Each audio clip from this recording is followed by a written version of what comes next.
The mind does not forget what you feed it. It adapts. Every image, every impulse, every pattern you repeat becomes structure.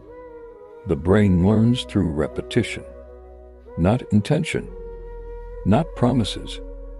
What you do once is a choice. What you do twice becomes familiar. What you do 100 times becomes who you are.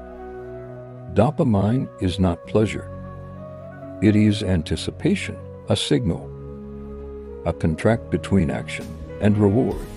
Your brain releases it when you seek something, not when you receive it. The chase, the click, the next video, the next swipe. Each one trains the system. Each one tells your mind, this is what matters. Lust is not just desire. It is training. A shortcut to sensation, instant, effortless. The mind does not judge shortcuts. It learns them. And the more you take them, the harder it becomes to walk the long path.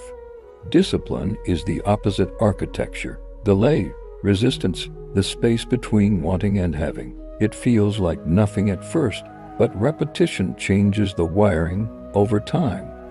The brain stops demanding noise. Focus is not a skill you have. It is a capacity you build or erode. Every distraction you follow teaches your mind that interruption is acceptable. Every dopamine spike from a screen tells your attention you don't need to stay, and slowly, without noticing, you lose the ability to sit with silence, to think without stimulation, to exist without escape. The mind does not care what you believe about yourself. It only knows what you practice. You are not only what you think, you are also what you repeat. And the frightening part, your mind is recording this moment too, right now, deciding whether this matters or if it's just another thing you'll forget by morning.